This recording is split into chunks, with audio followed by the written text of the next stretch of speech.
America में एक बहुत बड़ी महापंचायत होने वाली है और जो उसकी टाइमिंग है वो है रात को। इंडिया के जो टाइमिंग है वो है 10:45। आज मंडे का दिन है यानी सोमवार का दिन। और अमेरिका में भी ये सोमवार को ही होगी लेकिन उनकी टाइमिंग होगी 1:15 दोपहर के। जो फ्रेंड्स, तो ये मीटिंग जो महापंचायत होने वाली है, महापंचायत जो अमेरिका के प्रेसिडेंट है डोनाल्ड ट्रंप और यूक्रेन के जो प्रेसिडेंट है जेलेंस्की के बीच होने वाली है। जेलेंस्की को सपोर्ट करने के लिए बेसिकली बहुत सारे यूरोप के कुछ नेता आ रहे हैं, जिसमें नाटो के जो चीफ है वो शामिल हैं। जो प्राइम मिनिस्टर है इटली की मेलोनी वो शामिल हैं, जो प्रेसिडेंट है फ्रांस के मैक्रोन वो शामिल है, यूके के प्राइम मिनिस्टर शामिल हैं, फिनलैंड का प्रेसिडेंट है वो आ रहे हैं इस मीटिंग में। जो नाटो के जनरल सेक्रेटरी हैं रूटे वो आ रहे हैं, यूरोपियन कमीशन के जो हेड हैं वो इसमें शामिल हो रहे हैं। तो फ्रेंड्स, ऐसा हो रहा है कि अब ये जो मीटिंग है जो कही एक तरीके से महापंचायत होने वाली है, और ये इसलिए हो रही है कि जो डोनाल्ड ट्रंप है वो चाहते हैं कि युद्ध खत्म किया जाए, समाप्त किया जाए किसी भी हालत में। वो बेसिकली पीस टॉक को आगे बढ़ाना चाहते हैं। और उनकी तरफ से ये कहा गया है कि ये सब पूरा डिपेंड करता है जेलेंस्की के ऊपर कि ये युद्ध कितनी जल्दी समाप्त हो सकता है। अब प्रॉब्लम ये है कि अमेरिका ने सीधे सीधे सरे से मना कर दिया है कि नाटो में तो वो शामिल नहीं हो सकता है। जो पहली कंडीशन जो जिस चीज़ के लिए युद्ध हुआ था कि ये नाटो में शामिल होने चाह रहे थे, जाना चाह रहे थे, उस चीज़ के लिए अमेरिका ने मना कर दिया है। जेलेंस्की चाहते हैं कि जो क्रीमिया में पहले इनका जो क्रीमिया क्षेत्र था, जो रशिया ने 1994 में कब्जा लिया था, ये चाहते हैं कि इन्हें वापस मिल जाए। जो पूर्वी डोनबास है वो भी, मतलब इनकी कंडीशन थी कि हमें ये वापस मिले रशिया से। पर इसके लिए भी अमेरिका ने मना कर दिया कि ऐसा कोई समझौता नहीं होने वाला है। उन्होंने एक टर्म कंडीशन यही रखी है कि आप अगर जेलेंस्की चाहें तो ये युद्ध तुरंत समाप्त हो सकता है, और अगर जेलेंस्की नहीं मानेंगे तो ये युद्ध नहीं समाप्त होगा। और बेसिकली क्या है कि अभी युद्ध तो मेनली ये डर किसके लिए, ये मेनली डर ये यूरोपियन कंट्रीज के लिए है जो उसको पीछे से सपोर्ट कर रहे हैं। ये बेसिकली जेलेंस्की के सपोर्ट के लिए आए हैं, जो यूरोपियन यूनियन के या कई ये मेंबर्स आए हैं। अब क्या हो रहा है कि जो यूरोपियन यूनियन के जो मेंबर्स है वो ये कह रहे हैं कि हम जो जेलेंस्की को कहिए या यूक्रेन को आर्थिक सपोर्ट तो देंगे देंगे, और जो दूसरे तरीके का कोई और सैन्य सपोर्ट है वो भी उन्हें प्रोवाइड किया जाएगा। और नाटो में तो यूक्रेन को शामिल नहीं कर सकते, लेकिन वो उसी तरह का कुछ एक ऐसा समझौता करेंगे जिससे वो नाटो की तरह ही किसी उसमें मतलब एक सिक्योरिटी मिलेगी। अब जेलेंस्की चाहते हैं कि ये जो शांति वार्तालाप हो रहा है, ये जो पीस टॉक हो रही है, या फिर ये कहीं युद्ध विराम जो है एक लंबे टाइम तक टिके, ना कि फिर मतलब ये जो पिछली बार जब 1994 में ऐसे ही एक पीस टॉक हुई थी, जब रशिया ने 1994 में यूक्रेन पे ऐसा ही कुछ युद्ध किया था, तो उस टाइम पे इन्होंने अपने दो बड़े क्षेत्र क्रीमिया और पूर्वी डोनबास गवा दिए थे। और उन्होंने उस टाइम पे ये समझौता किया था मतलब युद्ध विराम के लिए, लेकिन वो ज़्यादा लंबा चला नहीं। तो इसलिए जो जेलेंस्की चाहते हैं कि इस बार कुछ ऐसा मतलब शर्तें हों या कुछ ये जो समझौता हो, तो ये समझौता थोड़ा लंबे टाइम तक चले, ना कि ऐसा ना हो कि अभी राइट नाउ तो हाँ हो गई है हर चीज़ पे, लेकिन कुछ टाइम के बाद कहीं रशिया फिर से शुरू कर दे और कुछ एरिया इसका कब्जा ले। तो फ्रेंड्स, अगर आप देखेंगे कि दोस्तों के कहने पे युद्ध में कूदा नहीं जाता। यही हाल यूक्रेन का हुआ है। जो जिस चीज़ के लिए वो रशिया से फाइट कर रहा था, रशिया ने सिर्फ यही कंडीशन रखी थी कि भई आप नाटो का मेंबर ना बने, क्योंकि रशिया की जो सुरक्षा है उसके लिए खतरा पैदा हो जाता अगर ये नाटो मेंबर बन जाता तो। अब प्रॉब्लम क्या हो रहा है कि इसने कहा कि मैं तो नाटो में शामिल होऊँगा।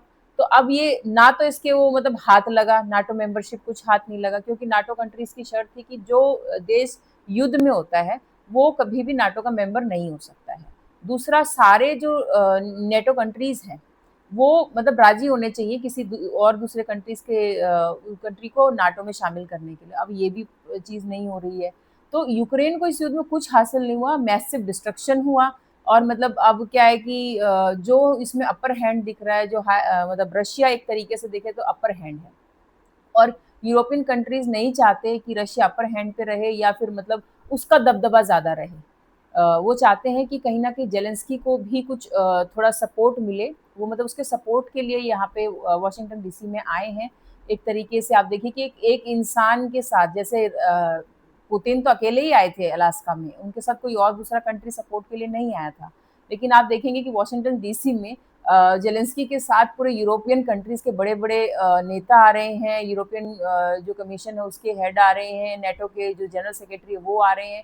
मतलब एक बड़ी फौज आ रही है, मतलब उनको अपनी बात रखने के लिए अमेरिकन प्रेसिडेंट के सामने, मतलब एक तरीके से देखा जाए तो इतनी सारी पब्लिक की जरूरत है। अब पिछली बार तो डोनाल्ड ट्रंप ने उन्हें हड़का दिया था, उनकी एक नहीं सुनी थी, और इस बार भी अमेरिका चाहता है कि रशिया से वो एक अलग तरीके से बात करे, एक अलग लेवल पे बात करे। मतलब वो चाहता है कि अब ये युद्ध वुद्ध में ना फंसे ज़्यादा। तो अब देखा जा रहा है, तो ये जीत कहीं न कहीं हमारे अकॉर्डिंग यही लग रही है कि रशिया की जीत है।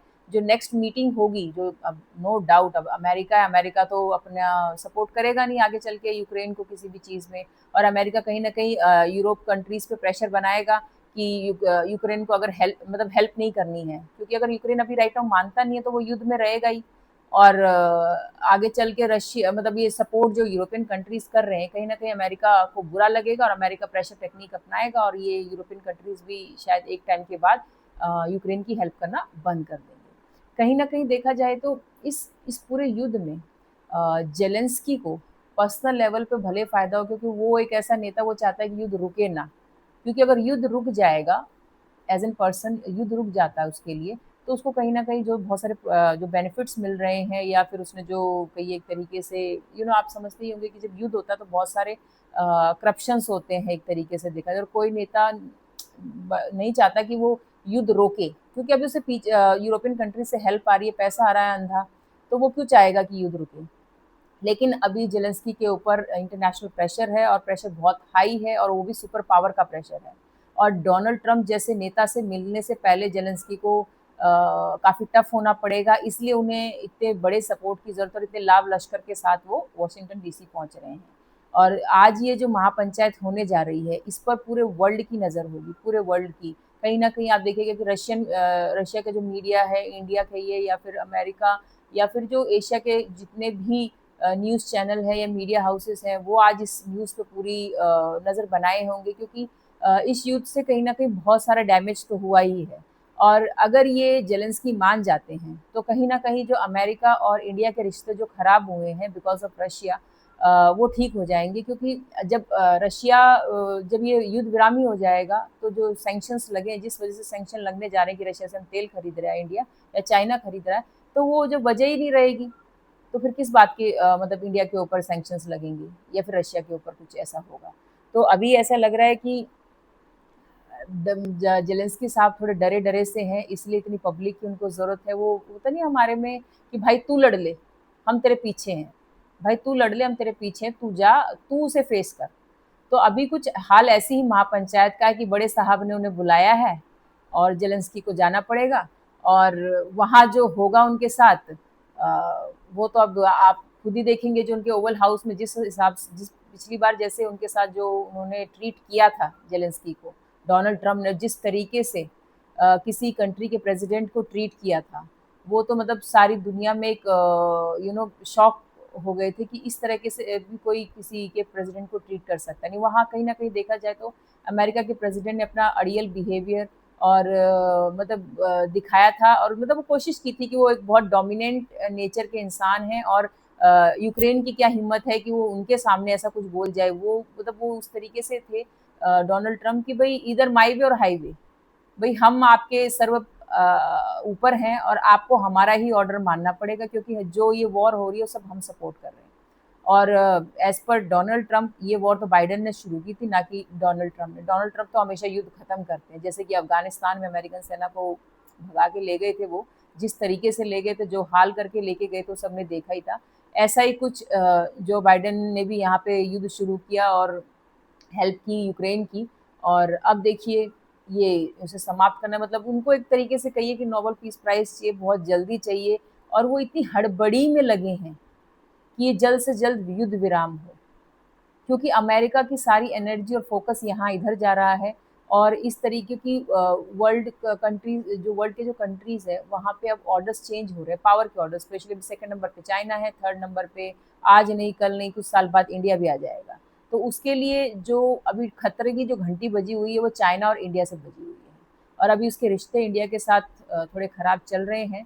अब देखते हैं कि वो क्या किस लेवल का टैरिफ इंडिया पे लगाते हैं, कौन से सैंक्शंस लगाते हैं, अभी वो तो फ्यूचर में बताएंगे। ये मीटिंग के बाद क्या हल निकलता है। मेरे हिसाब से जब बुलाया गया है तो जेलेंस्की भी कुछ सोच समझ के ही वहाँ गए होंगे, और हो सकता है कि ये मीटिंग फ्रूटफुल हो और उनके जो डर हैं वो मतलब वो अपने डरों को उनके सामने रखेंगे कि वो क्या चाहते हैं। हालाँकि उनकी कुछ मानी जाने वाली है नहीं चीज़ें, नाटो में वो शामिल हो नहीं सकते, और जो इस चीज़ के लिए वो माँग रहे हैं वो चीज़ें वो तो पहले ही 1994 में रशिया ने ले ली थी। अब जो बचा थोड़ा बहुत वो भी वो कब्ज़ा लेगा, और हासिल कुछ नहीं हुआ। मैसिव डिस्ट्रक्शन है, जहाँ पे वही डेवलपमेंट के लिए अमेरिका पैसा देगा, वहाँ डेवलपमेंट होगी यूक्रेन में, और जो जिसके जो इम्पोर्टेंट कुछ खनिज है उसमें वो खुदाई में हेल्प करेगा। जो उसने इन्वेस्टमेंट की है अमेरिका ने, जो हथियार भेजे थे, उसका अमाउंट वो वहाँ से निकाल लेगा।